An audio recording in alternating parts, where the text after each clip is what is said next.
ما بتنهارش بسهوله. قياده الجيوش ما بتسقطش بسهوله، لانه هو ده قلب، بيسموه القلب الصلب. الناس اللي بتحب الجيش قوي تقول لك ده القلب الصلب بتاع الدوله، وما تجيش تحت القلب الصلب وانت كده هتسقط الدوله. طب ما احنا عايزين نسقط الدوله، ما احنا بنعمل ثوره عشان نعمل ايه؟ احنا عايزين نسقط الدوله ونبني على انقاضها دوله جديده.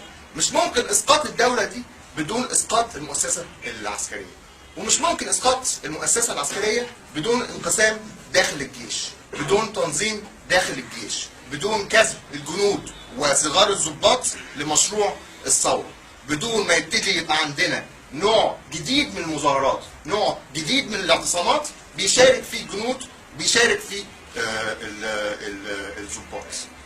ده نفسه مش هيحصل غير لو في ضغط جماهيري واسع، غير لو فعلا عرفنا ننظم الاضرابات الجماهيريه الكبرى، الاضرابات العامه الكبرى اللي تقدر تهز المؤسسه العسكريه من جوه، اللي تخلي المؤسسه العسكريه من جوه تبتدي تنهار، تتشقق وتقع. الاعتصامات